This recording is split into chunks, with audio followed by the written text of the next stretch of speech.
Hello, I'm Ciaran Lynch and welcome to OviCast, the Teagasc Sheep podcast. Each episode will bring you its insights, advice and technical updates for the sheep industry. In this episode, I'm joined by Dr. Tim Keady to discuss the whole subject of joining new lambs.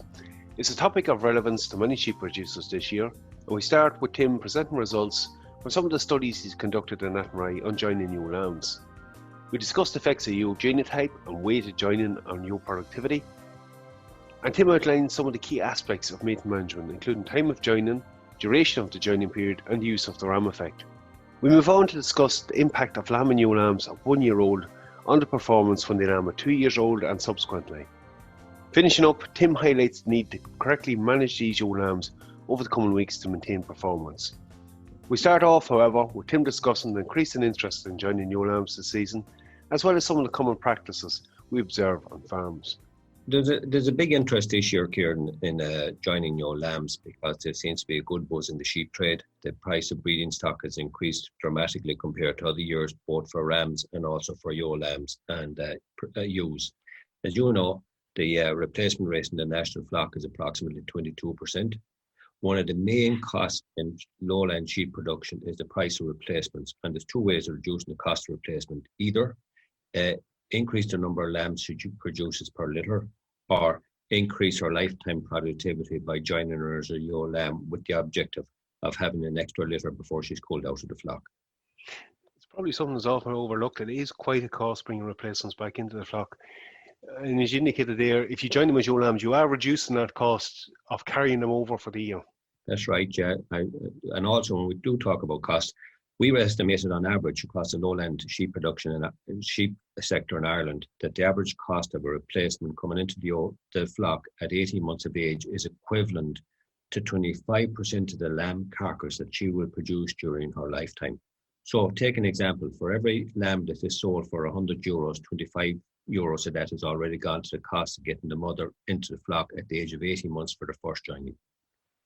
The strange thing with ewe lambs is we see a lot of different practice on farms. Some will consistently join nearly every ewe lamb every year. Some will join a proportion of them. Some join for a limited period, and others, it depends on how well the ewe lambs have developed from year to year.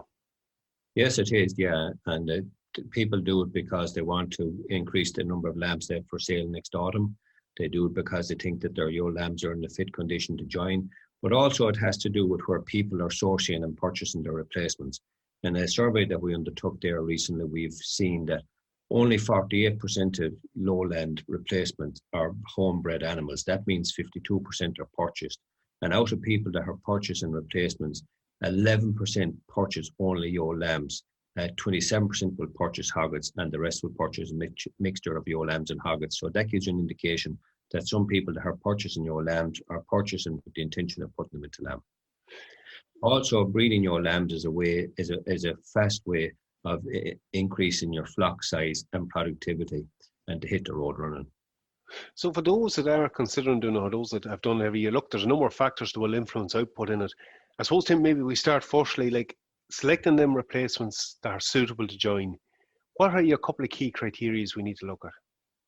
Yeah, breeding your lambs can be very rewarding in terms of profitability. However, it has to be done correctly, and there's a lot of good management involved in it. There are two key aspects that when you're selecting replacements, be they for hoggets or ewe lambs. Well, the key one is ewe genotype, and that will affect the number of lambs reared per ewe joined. And ideally, you'll be selecting a prolific animals genotypes with the objective of producing large litter size. From a ewe lamb point of view, the second important thing is weight. The heavier the ewe lamb, the greater the chance she will be cycling and will go in lamb, and the greater chance she will rear them lambs when she gives birth to them. But also you must remember that there's another thing going on in a ewe lamb relative to an adult ewe.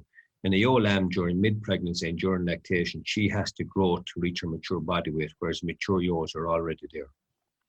Like the figure typically thrown out is 60% of the mature weight, and I suppose you put that maybe just in context. I know you've done work in this area.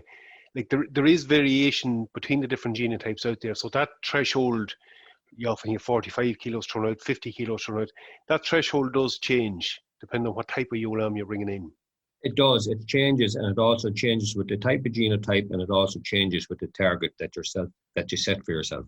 We've done studies on this in Athenry where we looked at genotypes based predominantly in Suffolk, Belclare and Belclare cross Suffolk. And the reason we chose the Suffolk is that Suffolk make up 55% of the ewes in the lowland flock. And we picked the Belclare because it's proven that it'll have high prolificity or high litter sizes. And then we also decided to cross them. If we set a target where we want to have a 95% chance or 95% probability that the animal will rear at least one lamb, and that takes into account ewe litter size, takes into account lamb mortality, ewe mortality, barden rate, etc. In that kind of situation, a Belclare to have a probability of rearing 90% probability of rearing a lamb, a Belclare would want to be 48% at joining. A Belclare cross Suffolk would want to be 51 kilos at joining, and a Suffolk, predominantly Suffolk animal, would have to be 60 kilos at joining to have a 90% chance of rearing at least one lamb. Now, if we change our target down to 80% probability of rearing one lamb, the Belclare would have to be 43 kilos, the Belclare cross Suffolk would have to be 46 kilos, and the Suffolk cross would still have to be 53 kilos. So what that is telling us that in terms of proportion of mature body weight, the Belclare would be about 63%, and the Suffolk would have to be about 72% to have a 90% probability. And to have an 80% probability, the Belclare would have to be 56% of its mature live weight, and the Suffolk would have to be 64% of its mature live weight. So live weight is the key driver of productivity and the potential benefits of the productivity and the potential outcomes of breeding your lambs.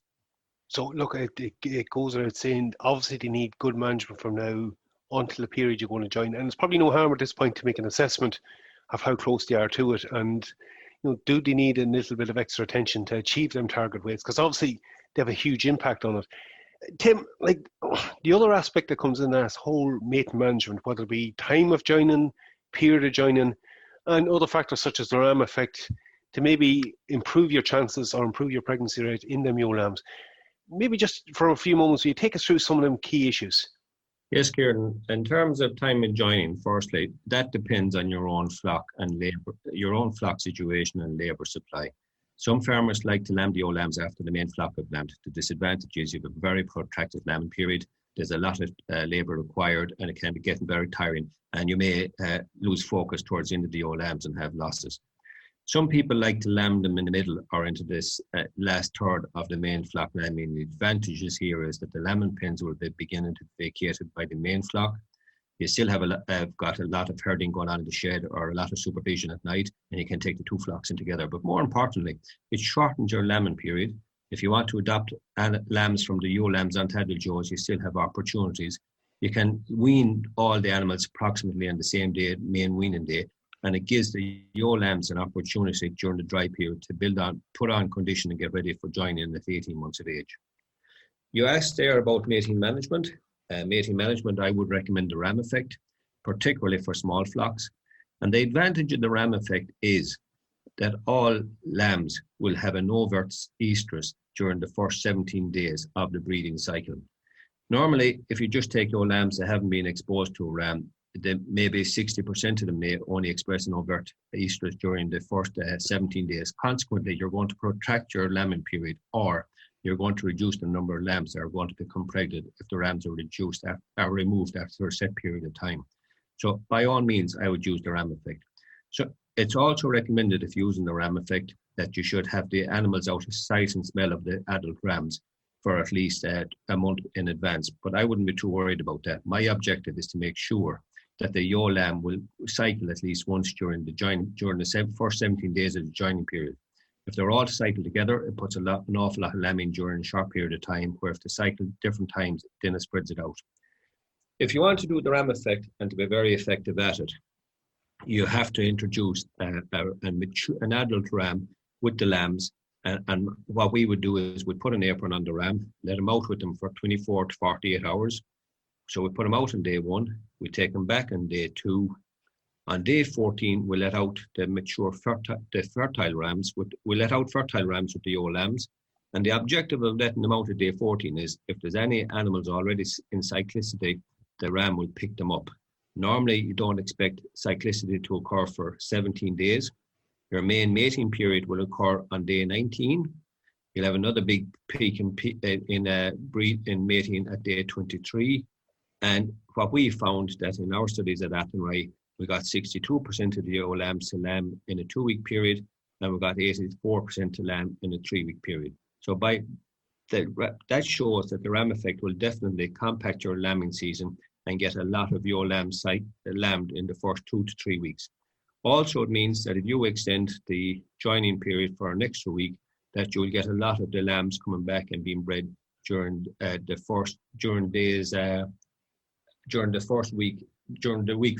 fourth week of the breeding period. Okay, so you're giving us a chance to improve your pregnancy rate by doing a very simple measure in that case. Yes, it's very simple. It's good management, but all good things have consequences, and a lot of people are very happy to say that they got all their lambs marked or bred in a very short period of time. The consequences are that if you have a very compact breeding season, you're going to have a very compact lambing season. So that means a lot of these ewes will lamb in a short period of time. So you have to make sure that you have labour available, but more importantly, you've got facilities such as lambing pens. And a ewe lamb may require an extra day in the lambing pen relative to a mature ewe. So then more lambing pens will be required. Also, during the breeding season, you will require more lambs if the females or if the ewes are all coming mating at the same time. And we would reckon that somewhere in the region, in a properly done ram effect situation, you would require somewhere in the region of 1 ram per 25 to 30 ewes. So you have to have enough rams on supply. And again, look, there is that practical implication that come next spring, if you had adverse weather, you have to be prepared to deal with extra ewes inside, particularly ewe lambs that will require more attention. That's right, yeah. Tim, you mentioned earlier about the different genotypes, and we know more prolific sheep, Belclare cross ones, will tend to have higher litter sizes. You looked at that in a wee bit more detail in that study in Athenry. How big of an effect was there between changing the different breeds? Okay, in terms of genotype, Ciaran, we found in our, over 2 years, we found in our studies at Athenry that the Belclares reared 1.2 lambs per ewe lamb joined. The Belclare cross Suffolk reared 1.1 and the Suffolk reared 0.8 for a lamb per ewe lamb joined. We also found that these lambs did well, they were good mothers, and at weaning, the Belclare lambs were 29 kilos, the Belclare cross Suffolk were 32 kilos, and the predominantly Suffolks were 31 kilos. And to cut a long story short, these lambs were all killed at a 20.5 kilo carcass weight, and they were all slaughtered prior to the end of the grazing season from a predominantly grass-based system, and the average age of slaughter was 195 days. Tim, just something else again, constantly talk about output there from them, and obviously something we might discuss in later podcasts, management of ewe lambs after lambing to achieve high output. But a question will frequently come up is, what is the impact of mating a ewe lamb to lamb at 1 year old versus leaving her dry to hog it on, performance in the second year, but maybe overall lifetime output from that ewe lamb? Yeah, you're dead right, Ciaran. That is a question we're often asked. Does producing a litter at 1 year of age affect your performance when lambing at 2 years of age? And the simple answer to that is it depends on how you manage them. If you've got good management, treat the ewe lamb that is rare, that is pregnant, treat her well. Treat her with good grassland management when she's rearing her lamb, and manage her well from weaning until joining at 18 months of age. Our studies have found that the ewe lambs that reared a litter of lambs was only 2 kilos lighter at joining at 19 months of age.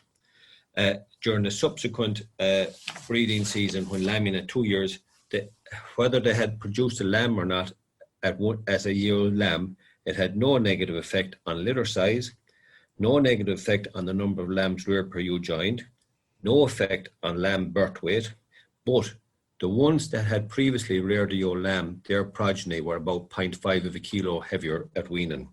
Also, there is some circumstantial evidence to show that as a hogget, if they've previously reared a ewe lamb, they're far better mothers than those that haven't reared a ewe lamb.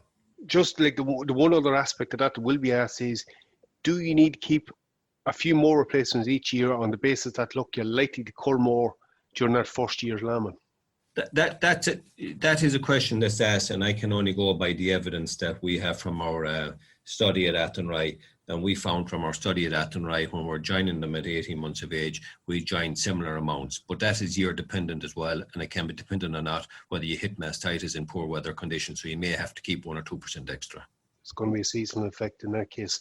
Like the other point of that comes in, and you touched on the weight issue earlier, there will be a number of producers out there that will tend to join lighter ewe lambs or potentially lamb them later in the season. Now, lambing later in the season might be slightly different, but is there a risk of putting light ewe lambs to the ram this year? Will it have a bigger impact on the performance or management even of them ewe lambs next year lambing? There's a risk in the two strategies that you're after saying. If you decide to delay putting light ewe lambs in lambs so they put on a bit of weight, you must remember that they're going to be lambing late next spring. They're going to be basically a separate group of animals on your farm. They're going to take extra time and care at lambing, or extra hours when you could be doing another job. They'll be younger at weaning, or if you let them go on to be 100 days of weaning, the mothers will have a shorter period to regain body condition to lamb down at 2 years, and that may have a negative effect. If you talk about putting lambs in lamb earlier on, it'll all depend on how you manage them during the pregnancy and during their lactation. But ideally, if you want to have success at it, then I would be trying to have them at about 60% of the mature body weight. However, if farmers are good and have experience in this, they can come down to maybe 55% of mature body weight and still be very successful without any negative consequences. Again, one clear thing from it is there's a lot of management needed the next couple of weeks, so will have a big impact on the output from that flock for the coming year. Yeah, if you're thinking about mating these animals as ewe lambs, they should be getting preference for grass on the farm at the moment so that they're gaining good levels of live weight. And you'd like these animals to be gaining anywhere from up to about 180 to 200 grams per day with good autumn grassland management. Also, I think during the mating period, they should be maintained on good grass. And during pregnancy, they've got to have access to high levels of energy intake. So that's very high quality grass silage with, and possibly some supplementation. And we can discuss pregnancy management in greater detail in a subsequent podcast. Certainly do, because they're still growing. Tim, as always, thank you. Thank you, Ciaran. Okay, we'll finish up at this point. Again, there is an increased interest this year in joining ewe lambs. And when managed correctly, it is a useful way of increasing productivity from the flock, but it needs correct management. I think Tim outlined some key ways to increase that output from the flock and improve your chances, but he did stress the importance for good management, and that is essential. We will catch up with him in a later podcast to discuss mid and late pregnancy nutrition and its particular importance with relevance to ewe lambs. I would like to thank him again for giving up his time to be with us and offering us insights on the subject. That's it for me. Again, for many updates on the programme, keep an eye on our Twitter page at Teagasc Sheep. I'm Ciaran Lynch. Thanks for joining us. Don't forget to subscribe and tune in to future episodes.